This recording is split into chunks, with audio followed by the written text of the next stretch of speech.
Zombie apocalypse.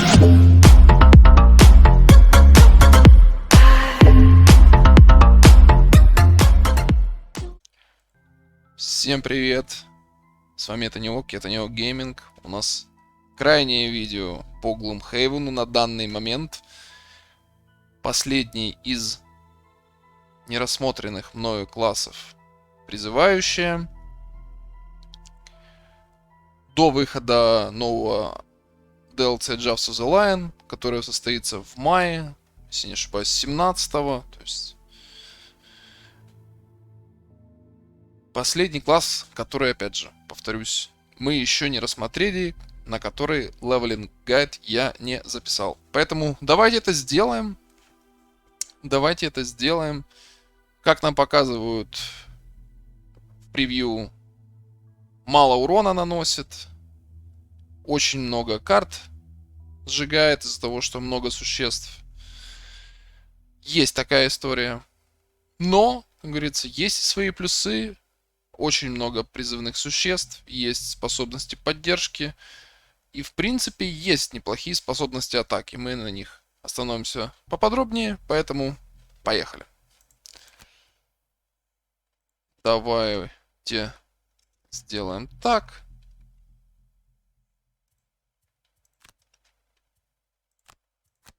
Назовем персонажа как-нибудь. Самон. Надо было Самонер назвать, неважно. Так, что нам предлагают? Нам предлагают 9 карт. Опять же, непарное количество карт. Сразу же на ум приходит зелье выносливости малое в стартовый слот, потому что с зельем выносливости мы увеличиваем себе ход как минимум на единицу. То есть тем самым, делая образно парное количество карт, как, допустим, в первый ход. Поэтому давайте рассмотрим карты. Сейчас выделим их. Поехали. Выкованная свирепость. Призыв. Железный вепрь. Какие у него свойства? Единица атаки, 2 движения, 5 хп, ответный удар, щит. И внизу щит 1 действует на себя и всех призванных союзников. То есть и поднимаем землю. Танковый прислужник. Вроде бы все просто. Едем дальше. Дикая энергия. Единица движения, 2 хп, 2 урона, 4 рейнджа. Отравление перманентно. Однозначно берем. То, что перманентно отравляет, хоть у него и мало здоровья, мы вызываем его подальше от себя. Range Pad. Да, он двигается медленно, это небольшой минус. Можно прокачать, можно все статы ему прокачать. Однозначно, хорошая карта. Снизу 5 движения. Поднимаем воздух. Тоже очень хорошо. 2 теневых волка. 3 здоровья, 3 движения, 2 урона, 2 пробоя. В этом раунде все атаки нацелены на вас и на всех призванных союзников проводятся с затруднением. Поднимаем ночь. Тоже эту карту возьмем. Волки с пробоем. Хорошая карта. Пробой — это всегда круто. Вечное господство. Призыв лавовый голем. У него есть рана, ответный удар, дальность 2, 7 здоровья, 3 урона, перманентный огонь, 2 движения. Верните на руку не больше 4 карт из своей вашей стопки потери. Эта карта обязательная. Это кор-карта, которая возвращает нам 4 карты из нашей стопки потери. Жалко, что эту карту только нельзя вернуть. То есть эта карта, вот у нас значок, да, которая написано, что она сжигается навсегда. Эту карту, к сожалению, нельзя вернуть. Так бы был бы, конечно, покчамп. Решительный жест. Лечение 3, дальность 3. Заставьте одного врага в пределах дальности 4 выполнять действие движения 1 под вашим управлением. Хорошая суппорт-карта. Много лечения, можно грейдануть на 2 раза, то есть 5 потенциально хила, дальность 3, очень круто, получаем опыт, возьмем под хил, хорошо. Один призванный союзник из соседней клетки выполняет действие движения 0, атака 0, под вашим управлением. Движение 4, прыжок, прыжок прикольно, пока что пропустим, Посмотрим еще на остальные карты. Похожая карта. Сверху идентичная, снизу добыча. Это точно нет, это сильнее в разы, чем это. Кусачий ветер. Атака 2, дальность 3. Плюс 1 атака и толкаем, да? У нас есть воздух. Вот здесь, да? И снизу лечение 3. Очень крутая карта на самом деле. То есть еще и грейдить можно ее. И на дальность, и на атаку, и на хил. Очень сильная карта. На первом уровне. Черный огонь. Атака 1, дальность 5. Цели 2. Можно грейдить. И рано, если огонь мы... Если огонь мы... не активируем. Как это слово называется? Господи, используем. Вот так, давайте скажем так. Если мы используем огонь. Пока что пропустим. Перепончатые крылья. 4 хп, 2 движения, 2 атаки. Всегда ветер, летающий, усиление, цели все союзники на соседних клетках. Усиление это хорошо. То есть не обязательно призванные союзники, а все союзники. То есть усиление это сильно. Плюс пет потенциально классный, да? Который позволяет пролетать препятствия. Капризное пламя.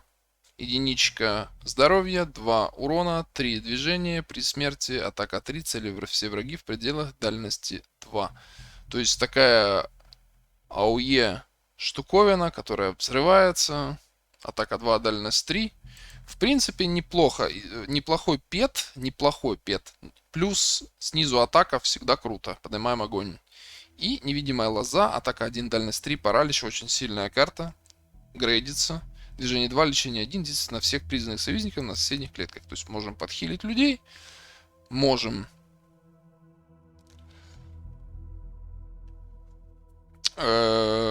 точнее, не людей, а петов.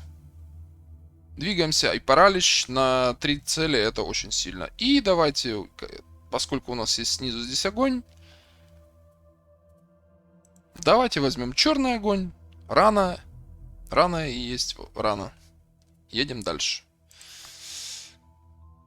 Карта второго уровня. Земляной скакун. Во время любой вашей способности движения любого призванного вами союзника вы можете использовать землю, чтобы добавить плюс 2 к движению и получить 1 опыта. Ну, такое. Слишком сомнительная история. Может быть, когда-то понадобится движение 5, прыжок. У нас есть прыжок, если он нам понадобится. Я бы эту карту предпочитал, чем это. Дальше. Атака 2, дальность 3, проклятие. Оглушение. Атака 2, дальность 3, лечение на себя. Мое почтение, как говорится. То есть у нас есть под оглушение, да, вот эта карта. Эту карту мы не имеем права. И у нас теперь есть лечение на себя, да. То есть это лечение мы можем пропускать теперь. Если понадобится, мы его вернем, если нам нужно будет кого-то лечить. И как раз есть синергия. Дальше. 3-й уровень. Убейте всех обычных игроков, которые находятся на соседних клетках и у которых текущее количество ОЗ меньше или равно 5. В принципе, представьте, насколько это крутая карта. Потому что очень много карт вот такого вот плана.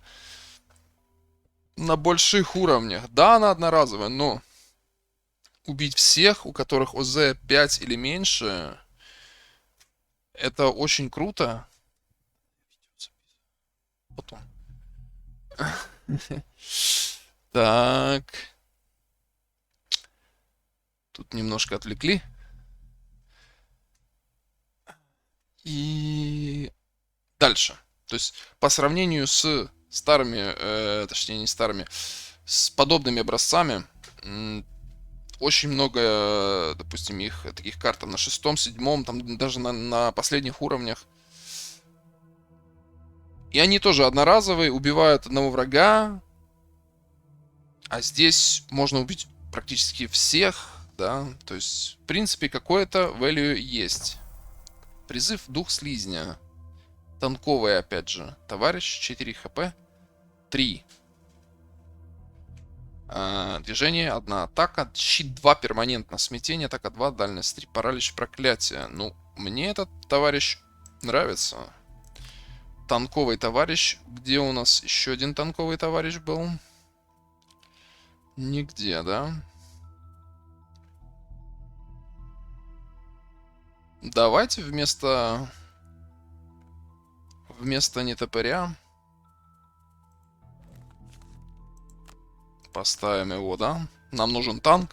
Танковый пэт. Вот он. 2 перманентных щита, это очень много.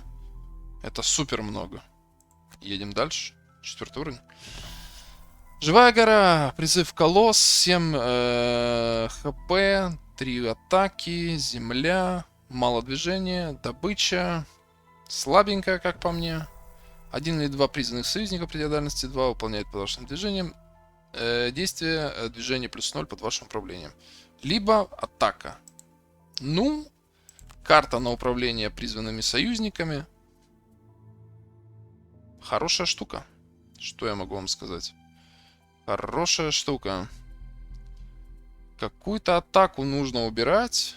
И мне кажется, это будет, наверное, черный огонь. Это будет черный огонь. Мы уберем. Петы у нас есть, петы у нас будут. У нас будет минимум, да, минимум раз пет. Еще волки, да. И слизень. И может быть бомба, да. Численное превосходство. Один призванный союзник на соседней клетке выполняет действие движения плюс 1, атака плюс 1 под вашим управлением. Атака X, дальность X, где X это количество призванных союзников. То есть, что по итогу?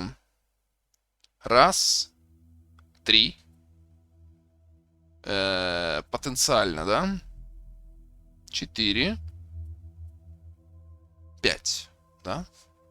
Потенциально 5 урона, 5 дальность. Сильная карта. Едем, смотрим дальше. Исцеляющий дух, выполняет лечение 2, дальность 2 в конце хода.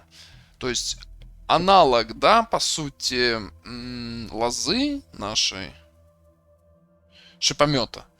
Он должен стоять сзади, у него очень мало здоровья, но он хилит вместо того, чтобы дамажить. Если играете на двоих, вот эта штука обязательная. То есть у вас есть карты, которые хилят, их предостаточно. И пет, которые хилят.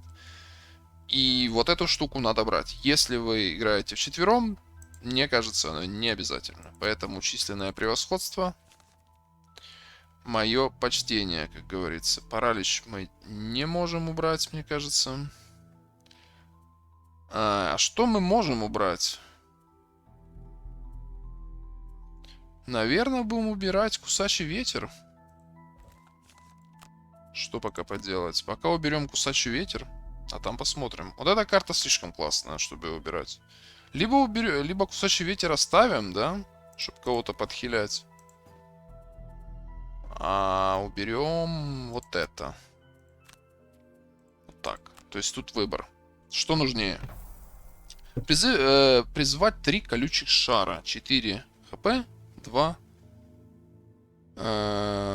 движения, 1 щит, ответный удар 2. То есть танковые товарищи, ответный удар, цели все призванные союзники. Интересная дефовая карта с ответным ударом. Атака 3, дальность 3, пробой 3, плюс 2 атаки. Движение 3, 1 призванный союзник в соседней клетке, выполнение действия. Ну, вот это апгрейд нашего кусачего ветра, правильно? Этот кусачий ветер мы меняем. То есть это явный апгрейд. Это явный апгрейд кусачего ветра. Плюс может пет еще двигаться, да? Дополнительно. Отрицательная энергия. 5 здоровья, 3 движения, 2 атаки, 2 дальности, проклятия.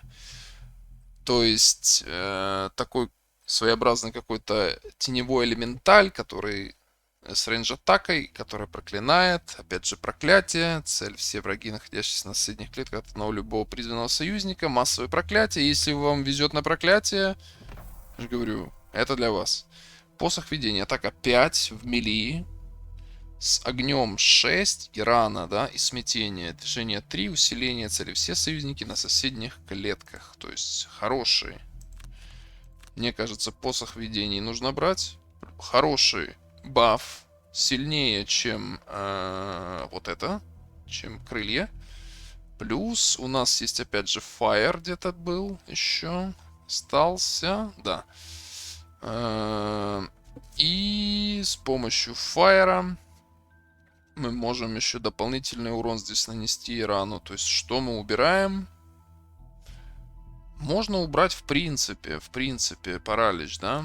Я думаю, на каком-то уровне уже надо... Мы уже будем.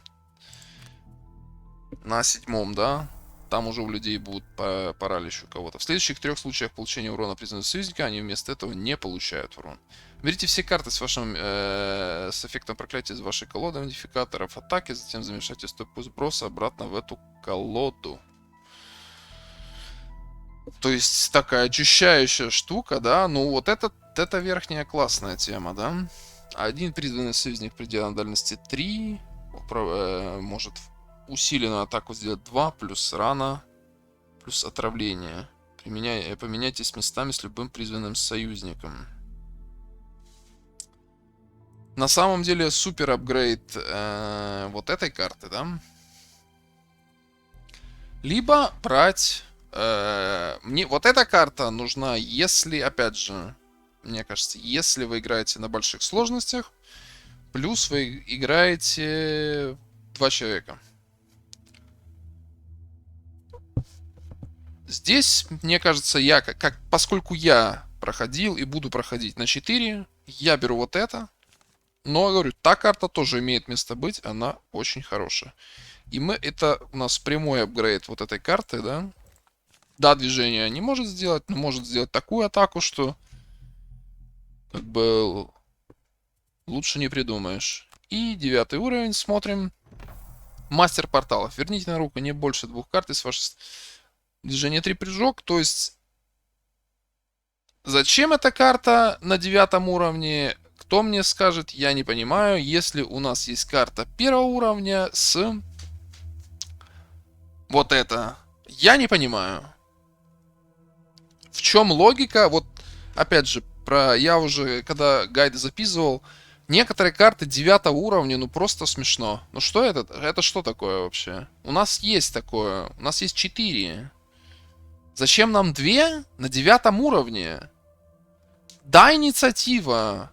Но толку с этого. Толку с этого. Если вы возвращаете карты, вы заведомо этот ход, по сути, ничего не делаете. А здесь даже лучше. Вы снизу возвращаете, а сверху вы можете провести какую-то атаку, допустим, там импульс, либо, не знаю, посох видений, что угодно. А сверху возвращать... Какой смысл? У вас снизу атак намного меньше. Всегда атакующих способностей снизу намного меньше. В чем сакральный смысл вот этой карты, я не понимаю. То есть это точно спас. Его рогатое величество. Призыв черный единорог. 6 здоровья, 4 урона, 4 движения, 3 пробоя, имба. Все призванные союзники предела дальности 3 выполняют... Ну, это, конечно, да. Это серьезная штука. Ну, вот эта карта по сути, да, 9 уровня. То есть все призванные союзники, то есть не обязательно, под вашим управлением. То есть это только под вашим управлением. Если были все, абсолютно все, то есть это был вообще погерс. Но статы у единорога, конечно, существенные. То есть мы можем поменять волков, да, допустим. Поменять волков, потому что там пробой. И здесь пробои. Нам 2 пробоя не нужно. И вот такой вот у нас... Ну, опять же, 9 уровень карта. 2 стопки с потерей. Они друг друга не могут восстанавливать. Если бы они могли вот эти карты, вот та, которая я не взял, и вот это восстанавливать друг друга, окей. Это был бы Infinite, как говорится, рука. Все. Хозяин-барин, как говорится. Тогда да. И не только...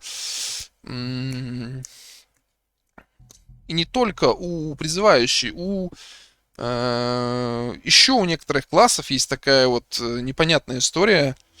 Плетущие чары. У нее, по-моему, на 6 или на 7 левеле тоже. У тебя на 1 уровне все стопки, вся стопка потерь возвращается. А на 7 уровне 2 карты со стопки потерь. Зачем? Какой в этом смысл? А черт его знает. Нужно спросить у разработчиков. Вот такой вот, да? Такой вот у нас набор карт.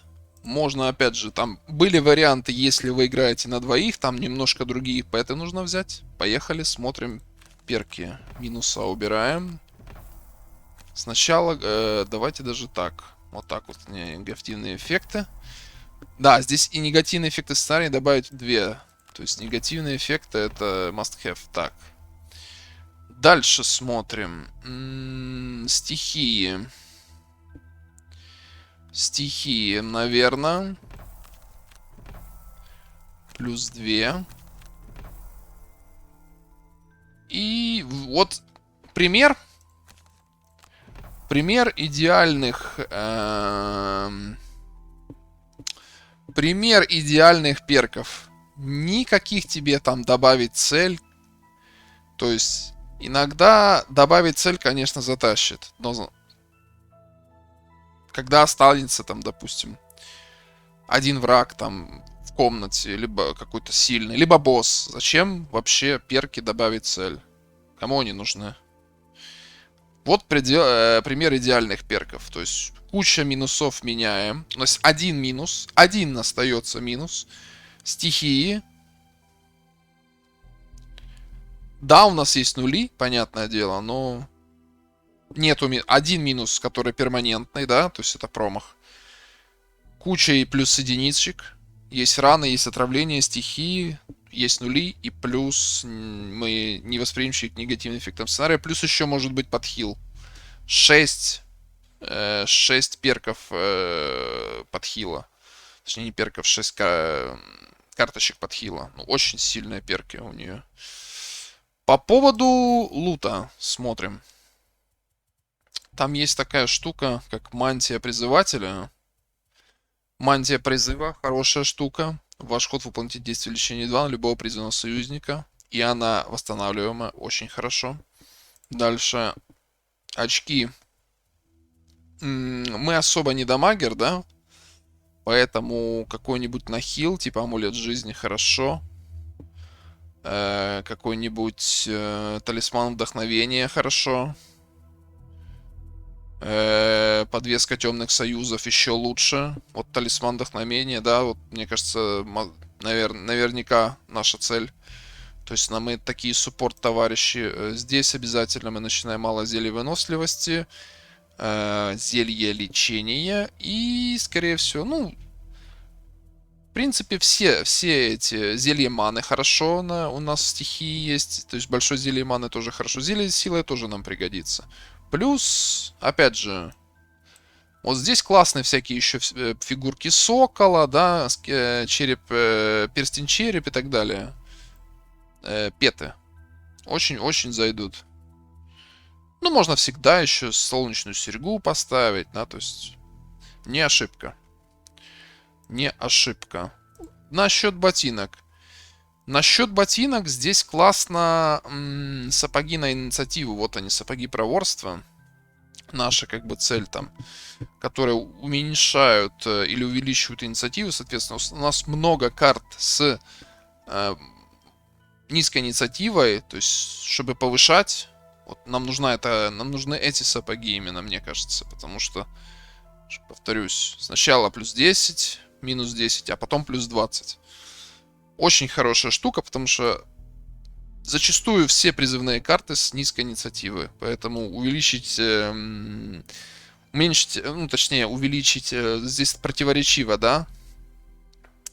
Чтобы быстрее походить, нам надо будет на минус 20 нашу инициативу поднять. Поэтому это в какой-то момент может зарешать. Это может очень сильно зарешать. Поэтому, мне кажется, выбор — это сапоги проворства. Самый главный. Ну, до того, как их нету, там сапоги скорости, то есть любые сапоги быстрого шага и так далее. То есть здесь ничего такого. По оружию.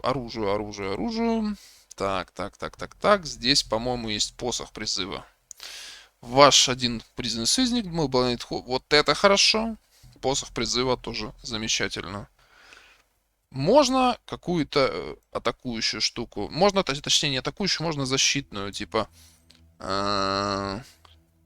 шипованный щит плюс одна ручка, либо да, и осадный щит, да, то есть осадный щит плюс какая-то бомба, либо на стихию, какую вам надо. То есть вот такие у нас варианты, да. То есть особо в мили мы не атакуем, а одноручка на дистанции это только бомба, либо динамит. Да, ну динамит такая себе история, а вот бомба неплохо, да? Где она? Зажигательная бомба, да? Вот как-то так. Вот такой вот у нас, опять же, получился гайд. Может, кому-то не понравится, ну, как говорится, как умею. Стараюсь, пытаюсь сделать лучше. Опять же, 17 мая, если не ошибаюсь, выход дополнения. Стартуем на максимальной сложности. Непонятно, какая там будет по дефолту. Сейчас плюс 3, может быть, будет еще больше. Посмотрим новые классы, там 4 класса, их тоже потом отдельно гайды разберем. И будем выкладывать, скорее всего, сценарии на максимальной сложности на YouTube. Отдельно, то есть начиная с самого начала, но опять же предупреждаю, что поначалу, как мне кажется, будет тяжело, потому что будем страдать, пока не наберем несколько уровней. Дальше уже пойдет. Хотя, ну, смотря какие сценарии, опять же. Есть попроще, есть посложнее, но будем посмотреть, как говорится. Вот так вот. Подписывайтесь на канал, YouTube, Twitch, Instagram, Telegram, Trovo. Там, где меня можно найти. От себя, как обычно, хорошее настроение. Добра, здоровья, счастья, с праздником всех, с Пасхой православной и мирного неба. До скорой встречи, с вами был Таниок Гейминг. Пока.